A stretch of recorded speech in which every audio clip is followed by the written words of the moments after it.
Lepo pozdravljeni v novi oddaji Moja kariera, kjer je danes z mano en zanimiv gost in sicer Luka, lepo pozdravljen.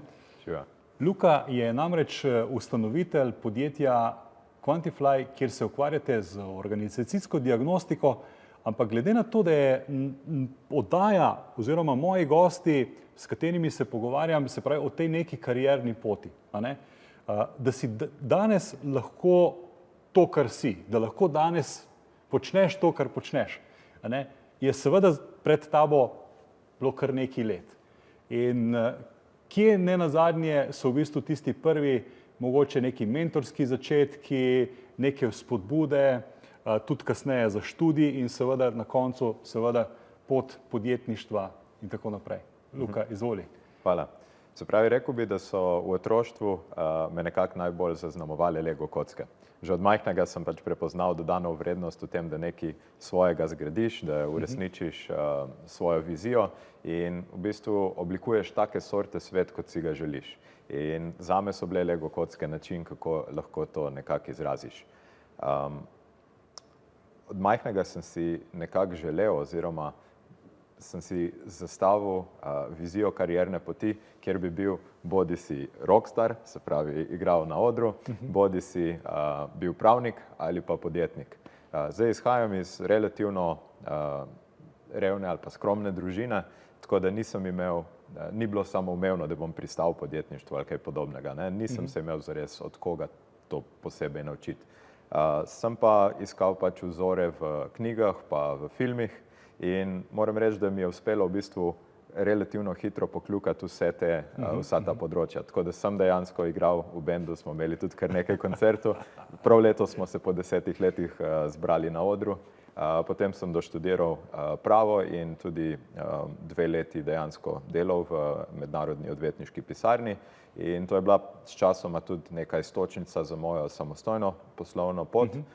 Ustanovil sem najprej svojo business pa legal consulting agencijo in svetoval v bistvu podjetnikom vse od recimo Kuvajta pa do Švedske, tako da sem pokril kar veliko sveta prek svetovanja. In pa ja, leta 2021 sem ustanovil svoje startup podjetje, ki se imenuje Quantifly. Imaš občutek, da je ta tvoja karierna pot, glede na to, da si vseeno mlad, ne, šla hitro ali imaš vseeno občutek, se pravi, da si nekako po nekih stopničkah prišel do tega, a ne? Veš kako, želel bi si reči, ne, da sem si vse to ful jasno splaniral in zastavil, ampak realnost ni taka. V bistvu zmeraj bolj verjamem, da se točke povežejo šele za tabo. Se pravi, ko gledam nazaj, mi je zelo logično, da so se takole povezale med sabo. In je veliko znanja ali pa veščin, ki sem jih osvojil na neki točki v karieri, mi prišlo prav pri naslednjem koraku. Ko v tem trenutku gledam v prihodnost, kje bom čez 5 let, čez 10 let, čez 20 let, v resnici težko ne povem. Vem sam, da so pred mano neka nova, recimo, zanimanja. Zanimalo bi me recimo poučevati, s tem se zadnje čase tudi kar precej ukvarjam. Rad javno nastopam, še vedno. In pa zanimalo bi me pisati. Vedno bolj si želim, da bi mogoče tudi kakšno knjigo napisal.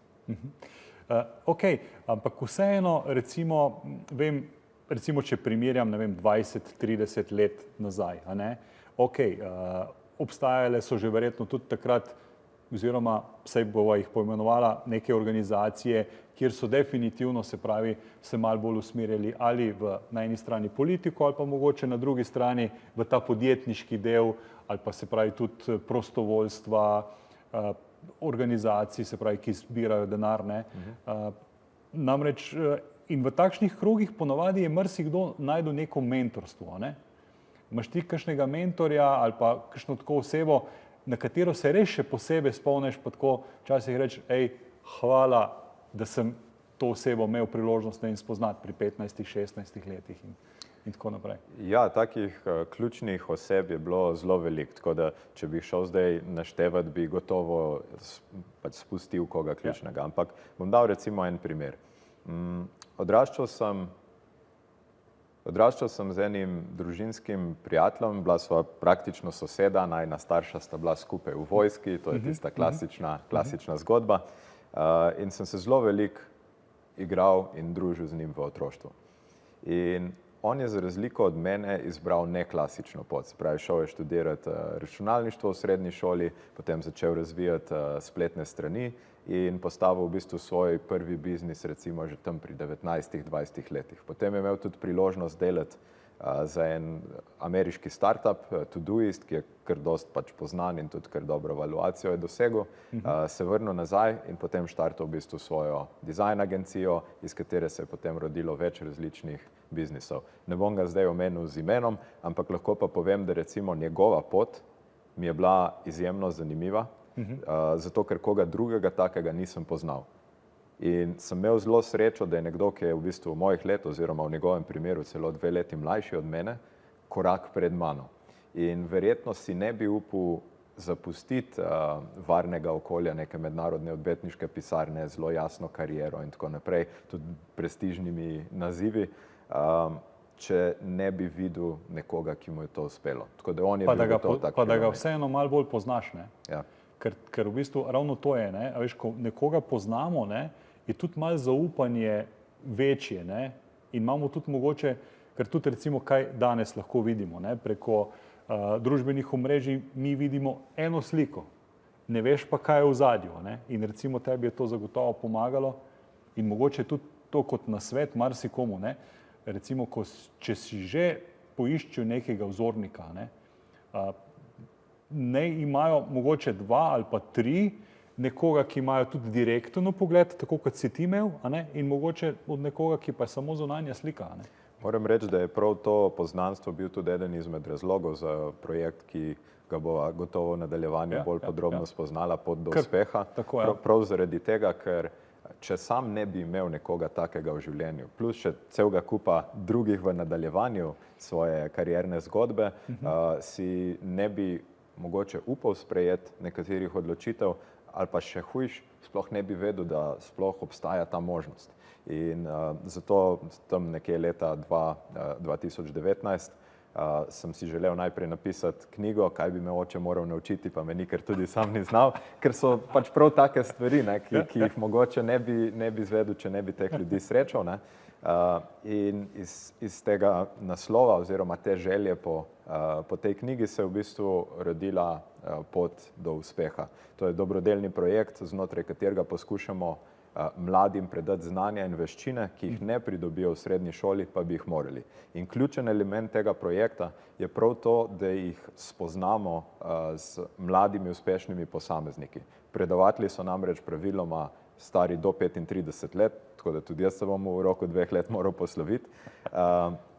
In predstavijo tako svojo osebno zgodbo, kot tudi predajo recimo teorijo ali pa znanja in veščine, ki so jim na tej poti, njihovi poti do uspeha pomagale. In na ta način pač mladi spoznajo recimo v 5 dneh, kot traja pač taka poletna šola, spoznajo 10, 20, včasih tudi več uspešnih mladih posameznikov in se s nekom od njih gotovo identificirajo in si reče, wow, ok, to je zgodba, ki bi si jo tudi jaz želel živeti. Ja, to je res zanimivo in hvala ti, ker poznam ogromno ljudi, ki so šli skozi to, ne, in jaz tisto vprašanje, ki si ga postavljam in ki upam, da bova tudi skupaj odgovorila v tem najinem drugem delu, a ne, malo bolj, ne, kako mlajše generacije, a ne, v bistvu popolnoma drugače sprejemajo, ne. Že med nama je, se pravi, nekaj v letih razlike, ne, verjetno tam nekje 10, ne, ni to toliko, ne, ampak recimo sploh, ko pa gledamo v bistvu še mlajše generacije, ali pa recimo moj starejši sin je star zdaj 19 let, ne, če ne bi imel vseh teh znanj iz področja mehkih veščin, ne, vprašanje, kako bi midva danes uspela sploh komunicirati, ker se mi zdi, da ta razkorak se res na veliko dogaja in želim ravno povezati to s tem dobrodelnim projektom, se pravi Pot do uspeha, da v nadaljevanju malo več rečeva o tem. Zdaj pa je ena kratka pavza.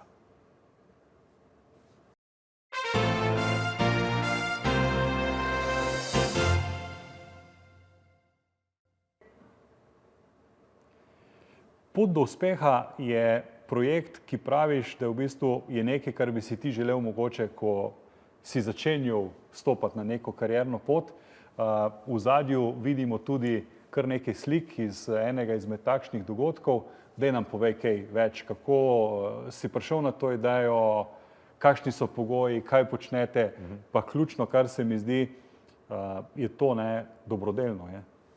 Ja, se pravi, gre za projekt namenjen mladim od 15. do 18. leta. Zdaj, zakaj prav njim? Zato, ker v tem življenjskem obdobju lahko naredimo res velik impact na mladega človeka. Če mu predstavimo različne možnosti, če mu damo tiste veščine in znanja, ki jih potrebuje, lahko pač začrta na čist nov način svojo pot do uspeha. Tako da mi smo v bistvu to zapakirali v 5-dnevne poletne šole. Leta 2019 smo izvedli prvo, kot sem rekel, prva ideja je nekako izhajala iz potreb, ki sem jih najprej sam zaznal, potem delil s svojimi kolegi iz kluba Rotaract Ljubljana 25 in smo rekli, dobro, pa dajmo mi narediti en projekt, dajmo poskusiti narediti eno tako poletno šolo. Tako da prvo smo izvedli kot člani Rotaract kluba Ljubljana 25, kot rečeno, dobrodelno. Tudi vsi udeleženci so bili povabljeni na to poletno šolo brezplačno in iz tega se je projekt počasi razvijal. Če primerjamo, se pravi leta 2019, ko smo to začeli, smo imeli 25 dijakov, mislim, da je bilo 20 zunanjih predavateljev, pa 10 nas je bilo skupno organizatorjev, ki je ta projekt speljalo. Zdaj, leta 2024, pa smo izvedli kar 10 takih poletnih šol. Wow. Ja. Skupno se je prijavilo več kot 300 dijakov in približno 250 smo jih dejansko uspeli peljati čez ta program letos. To ste imeli polno celo poletje? Drži. V bistvu od začetka šolskih počitnic pa vse do konca avgusta so se izvajale poletne šole, včasih tudi po 2 naenkrat. V projekt je bilo vključenih, če se prav spomnim, 9 različnih organizacijskih ekip. Letos smo tudi prvič izvedli eno šolo v angleškem jeziku, mednarodno, skupaj z enim klubom iz Makedonije. In skupno je sodelovalo 80 organizatorjev, 120 predavateljev in tudi moram pač res se zahvaliti celotnemu communityju in poslovnemu in tudi Rotary organizaciji, vsem, ki so ta projekt finančno podprli, ker je bil kar velik finančni zalogaj. Namreč vsi udeleženci so imeli to šolo brezplačno. Zakaj? Zato, ker nam je zelo pomembno, da udeležbo omogočimo tudi tistim, ki si jo ne bi mogli privoščiti. Zato, ker največkrat prav oni potrebujejo največ spodbude in potrebujejo ta znanja o recimo podjetništvu, ciljnem kariernem razvoju, osebnih financah, o tem, kako zgraditi kvalitetna razmerja, o networkingu, vse te zadeve, ki te praviloma ne učijo v srednji šoli, ampak vsi vemo, da to so one ključne zadeve, ki naredijo razliko v življenju, a boš ti uspel, a ne boš. Ko danes pogledaš recimo za 5 let nazaj, kako si hvaležen, da je to sploh, bom rekel, možno, da ste to sploh uspeli, ker v bistvu tudi na neki karierni poti ali pa tudi mogoče kasneje, ko nekdo se loti podjetništva, tisti začetki so verjetno najtežji. Ja, mislim, začetek je tudi tukaj bil kar brutalen. Iskreno, pred prvo poletno šolo 2 tedna skoraj da nisem spal. Med prvo poletno šolo mislim, da sem v 5 dneh 3-krat imel čas jesti, pač iti na kosilo, ker je bilo res ogromen dela in vse smo delali prvič, tako da je bilo pač zelo zahtevno. No? Ampak in mene in mislim, da tudi ostale je gnal ta občutek dolžnosti nekako do mladih, do sveta v resnici. Zato, ker jaz vedno vprašam, kdo če ne ti in kdaj če ne zdaj. Ker vemo, da to rabimo in iz leta v leto vidimo, ko pač tej udeleženci zapustijo poletno šolo, kakšno razliko to naredi. Recimo lani smo prvič izvedli študijo socialnih učinkov in ne me zdaj držati za besedo, na spletni strani 3x2pot-do-uspeha.com si lahko pogledate dejansko rezultate te študije, ampak približno tretjina se jih odloči, da se bo vključilo v dobrodelne organizacije. Če že niso prej, verjetno. No, oni niso, mi smo. Mi kot izvajalci smo skoraj vedno ali pa skoraj vsi člani raznih dobrodelnih organizacij, ampak udeleženci pa ne. No. Potem nekje 60% se jih odloči, da bojo kariero zavili v smer podjetništva. Veste, koliko je to več, kot sicer v povprečju v Sloveniji. Ne? Tudi 4 primere že imamo, ko so dejansko štartali podjetja. 18-letniki govorimo. Ena punca je štartala recimo svoj zarabljene obleke shop, pa potem postala TikTok influencerka na ta račun in podpisala pogodbo z enim znanim proizvajalcem mobilnih telefonov in tako naprej. Tako da pač zgodbe o uspehu, ki so prišle iz te poletne šole, so izjemno spodbudne. No? Kako spodbujate pri mladih ta pogum? Ne? Ker v bistvu, če recimo, kakšna je razlika med, dajmo reči, starejšimi, ne? Se pravi, jaz sem 44 let star, ampak recimo, če rečemo še starejši od mene, ne? Ker v bistvu mladi nimajo nekih zavor, ali kako vi temu gledate, oziroma skozi tudi. Jaz mislim, da nažalost ni res, da mladi imajo en kup enih zavor in preprek. Okay. V končni fazi, kaj jih pa učimo v šoli? To je narobe, to je narobe, to je Z tega narobe. stališča, ja. Ja, gledamo sam, kaj je narobe. Drugo, kar vidim kot zelo omejujoče prepričanje, je to, kar je pogosto mladih rečeno, ne? Ja, pa saj nimajo nobene discipline, pa ne morajo 5 minut biti pri miru, pa zalepljeni so v telefon, vsi so zasvojeni s tem. Jaz mislim, ne mislim, jaz vem, da to ni res, ker sem jih pač videl sam letos več kot 200. Ne, za vse, kategorično jaz bi rekel, da so generacije med sabo zelo podobne. Vsi smo ljudje. Vsi vemo, da na biološki ravni do mutacij ne prihaja tako hitro. Ja. Na kulturni ravni, kar bi rekel, da je razlika, je njihov dostop do informacij. In če pričakujemo, da bojo enako zbrano sedeli, kot so 50 let nazaj, je to zelo neutemeljeno pričakovati. Ker lejte, ta isti otrok lahko kadarkoli gre na YouTube in si pogleda video na neko temo, če recimo ga želite učiti matematiko, ne? Ja, dajte se potruditi, da ga boste učili na tak način, da mu bo res zanimivo, ker na YouTubeu lahko pogleda isto zadevo, isto lekcijo od najboljših predavateljev na svetu. Ne? Tudi kot učitelji ne konkuriramo več samo ostalim učiteljem, ampak konkuriramo na svetovni skali in hkrati konkuriramo vsem ostalim zabavnim vsebinam. Tako da bi rekel, da mladi nimajo ADHD-ja, ne? Ampak niso tudi omejeni pri svoji zbranosti. Če jim je nekaj zanimivo, pri nas sedijo mirno po 10 ur na dan na predavanjih, ampak je razlika v tem, da sedijo z nekom, ki je tam osebno z njimi, ki zna vzpostaviti stik in predvsem, ki ima nekaj zanimivega in uporabnega za jim povedati. Nas so pogosto predavatelji spraševali, če smo jim prepovedali mobilne telefone. Še nikoli jih nismo. Ampak zanimivo je, ko po parih dneh jih vprašaš, kako pa, da nisi nič na telefonu, ja, veš, ga puščam gor v sobi, ker če ne me moti. Ja, ampak to v bistvu izkusijo na svoji lastni koži, ne. Sej zanimivo je to, ne, recimo, a veš, vem, da ti tudi to poznaš, a ne, recimo iz teh, se pravi, iz transakcijske analize, malo ego stanja, ne. V bistvu najbolj pogostejši odziv je nek odpor, a ne. Ampak odpor je, zakaj? Zaradi tega, ker v bistvu na neki strani je pritisk nekega pravila, nekih stvari, a ne. In tu pa ravno okolje, se pravi, ki otroci vidijo, recimo, te starosti, on nima telefona, ga pa še jaz ne bom imel, ne. In v bistvu vzgled. Ja, če že omeniš transakcijsko analizo, sicer pač nisem psiholog, ampak sem pa obdan s psihologi, tako da nekaj malega sem si uspel prebrati o tem, ne, in pač pri transakcijski analizi se dostikrat sprašuješ, iz kakšne pozicije nekdo nagovarja, ne, a govorim starš otrok, a govorim odrasel in tako naprej. No, in problem, ki ga dostikrat vidim, je, da do teh mladih nastopamo, kot da so otroci. To niso več otroci, to so mladi odrasli. So neizkušeni in posledično naivni. Ampak razen tega imajo vse kapacitete odrasle osebe. In kar se res trudimo pri nas na teh programih, je jih tretirati kot odrasle. Do zdaj nismo imeli še nobenega ekscesa, nobenih problemov z, ne vem, alkoholom, nasiljem, čemerkoli takim, predvsem zato, ker prva stvar, ko pridemo tja in povemo, lejte, tretirali vas bomo kot odrasle, ne nam dati razloga, da vas ne tretiramo tako. In dokler pač bomo spoštovali neka osnovna pravila vedenja in se pač potrudili en drugemu pomagati, da naredimo eno izjemno izkušnjo za vse, se bomo ful dobro razumeli.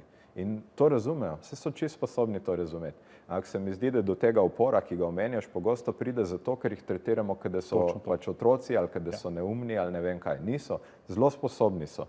Čist normalna generacija, sam odrašča v drugačni kulturi in okolju in je zato z naše strani treba se vprašati, kako se bomo mi prilagodili njihovi realnosti, ker v njej živimo. Hočeš ali nočeš, mi živimo v njihovem svetu, ne obratno. Tako. Luka, hvala ti za ta prispevek in predvsem to, da si se tudi kot sam podjetnik odločil, se pravi, tudi nekaj narediti na dobrodelni noti. To sam zelo podpiram, ker v končni fazi, a ne, vsak od nas je nekje nekaj dobil in je prav, da družbi tudi vračamo. Midva z Lukom pa kmalu nadaljujeva v zadnjem delu, kjer vam bo tudi kaj razkrila, se pravi, iz te malo poslovne poti, pa seveda, kjer se v bistvu vse te pristope in na drugi strani mehke veščine uporablja in seveda na kakšen način in kako ste lahko še bolj učinkoviti in bolj produktivni in na koncu seveda tudi zadovoljni.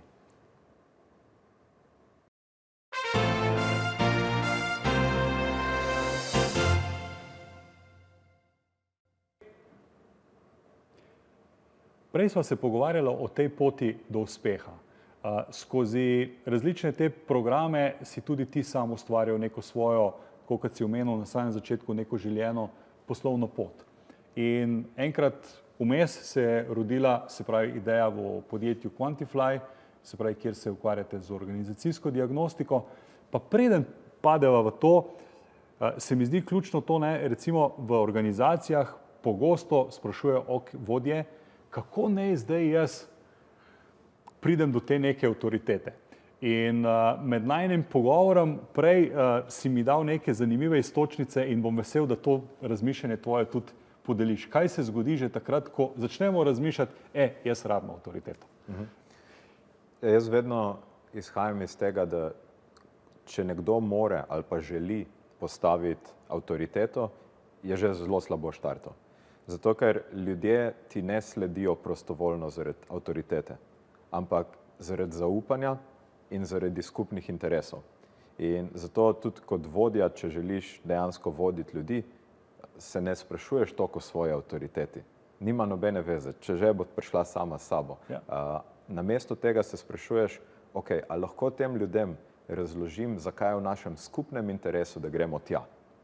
In potem jim pokažem, da jih bom na poti do tam podpiral in spodbujal in bil, kjer je treba, ta prvi, ki se pač vrže na mino, če je treba. In s tem ustvarim zaupanje. In potem bomo šli skupaj tja in bomo dosegli nemogoče cilje. To si zelo lepo povedal in se 100% strinjam s tem, ne, sploh, kar si na začetku tudi rekel in da tudi na tej poti učitelja se vidiš, ne, in to razumevanje, če bi to razumevanje, ne, imeli učitelji v našem izobraževalnem sistemu v Sloveniji, bi bilo to verjetno marsikaj drugače. Ne? Jaz ne bi preveč obsojal učiteljev, pač sistem je tako, kot je.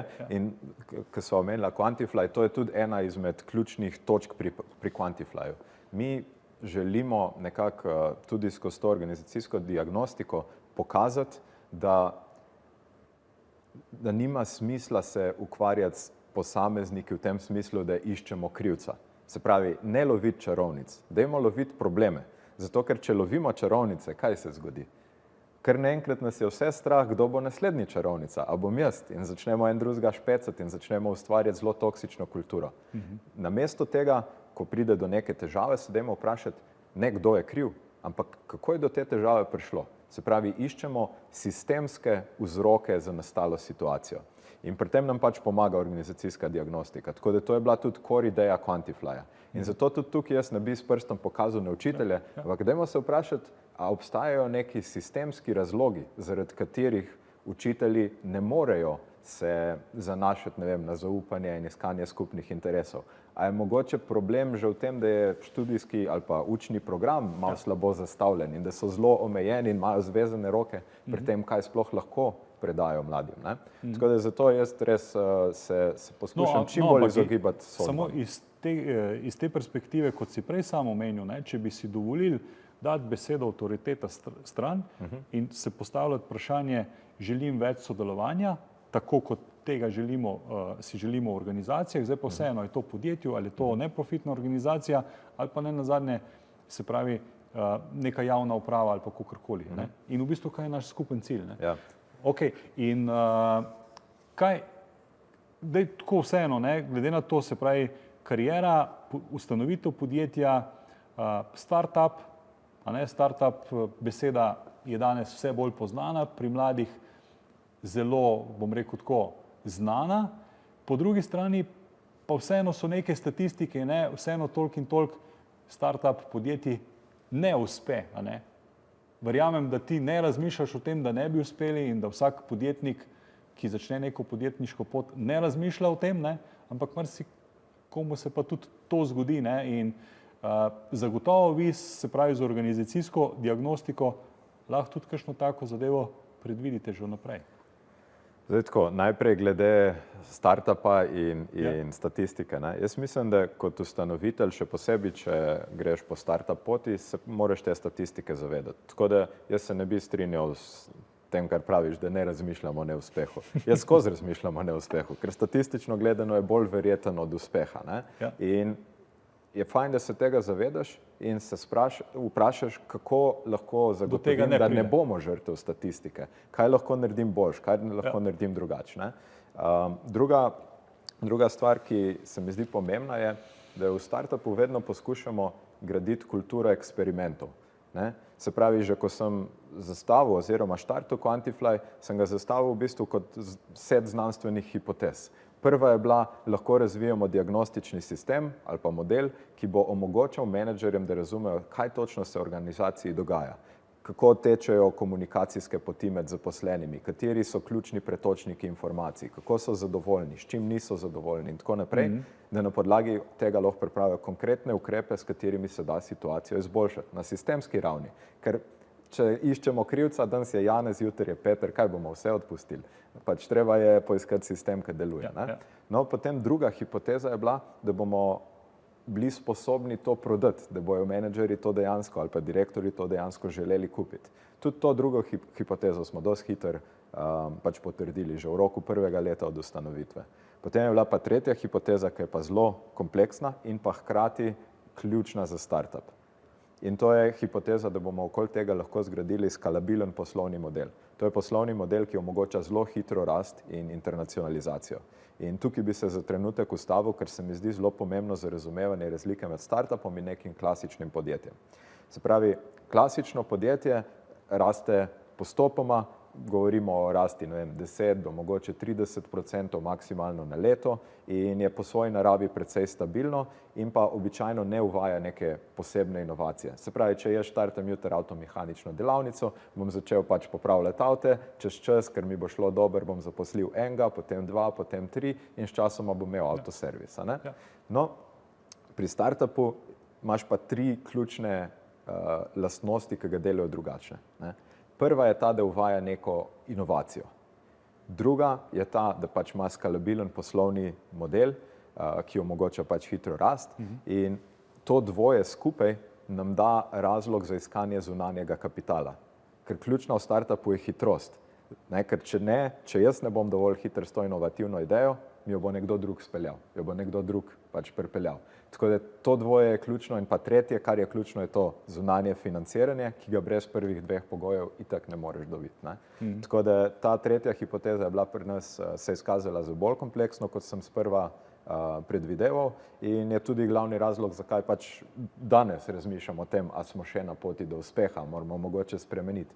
In kot Quantifly, pač kot startup podjetje, se v situaciji, ko neke hipoteze ne uspeš potrditi, recimo si zastavil, ok, našo storitev bojo primarno uporabljali HR-ovci, danes vidimo bolj, da je relevantna za ponudnike raznih HR pa management consulting storitev, recimo. In temu se reče pivot. Spremeniš bodisi produkt, spremeniš ciljno skupino in tako naprej. Če bi tako rekel, se pravi, ko pogledaš vse te izkušnje, ki si jih skozi leta pridobil, kaj je tisto, bom rekel, kad danes gledaš, ok, če bi pa to vedel, bi pa, ker to lahko vzameva tudi kot nek nasvet za zaključek, če bi pa to vedel, 5-10 let nazaj, bi pa tole pa tole naredil drugače. Je kaj takšnega, a ni? Ker včasih se tudi zgodi, da enostavno rečemo, lej, zadovoljen sem s tem, kar sem prišel. Ker je včasih zavedanje poti, ki je za nami, kot si sam povedal, v bistvu se te točke povežejo med seboj, ključno v bistvu tudi kot neka hvaležnost v bistvu za rast in razvoj za naprej. Ja, se pravi, na poslovni ravni je bilo ogromno enih lekcij. Mislim, da za več knjig materijala. Ja. Ampak na poti do uspeha, na tej življenjski lekciji, bi pa dal nekaj, kar prav zadnjič sem delal eno simulacijo karierne poti v okviru MBA programa. In nas je profesor na koncu vprašal, kaj je bil naš learning experience. In jaz sem tisto simulacijo hitel delati, ne? In sem pač klikal hiter čez, na površno prebral informacije, hiter naredil odločitve, zato ker sem vedno bil usmerjen v naslednji korak, naslednje vprašanje, da bom pač čim bolj hiter, ne? In potem kar naenkrat se ta simulacija izteče in je simulirala moje življenje, ne? Se pravi, prišel sem do prelomne točke in pogledam za nazaj, a sem zadovoljen s svojo kariero. In v tistem, ko je vprašal, ne, pač, kaj smo se naučili iz te simulacije, mi je kliknilo. Model, ti svoj life živiš točno tako, kot to simulacijo. Ti sam skačeš na naslednji cilj, naslednji cilj, naslednji cilj. Ti se sploh ne ustaviš, pa v miru prebereš in razmisliš in začutiš, kaj je korak, v katerem si. In tako da, če lahko kot nasvet pač in mladim in pa tudi praktično vsem, tudi tistim, ki ste mladi po srcu, da meni nasvet je mogoče to, da se ne fokusirate preveč na prihodnost, ampak poskušate čim bolj občutiti sedanjost. Zato, ker kar naenkrat je te simulacije konc in če si nisi zapomnil, če nisi zgradil enih spominov, če nisi zares doživel intenzivno svojega življenja, potem zakaj smo vse to delali? Kaj, sam zaradi uspehov, sam zato, da imamo nek skor na koncu? Vse nam nič ne pomeni, če ga nismo občutili. Luka, hvala ti za res čudovito iztočnico in pa za zelo prijeten pogovor. Dragi gledalci, drage gledalke, verjamem, da ste tudi vi uživali v najini družbi in tako kot ponovadi rečem na koncu, vidimo se v naslednjem tednu z novim gostom v novi oddaji Moja kariera. Srečno. Top.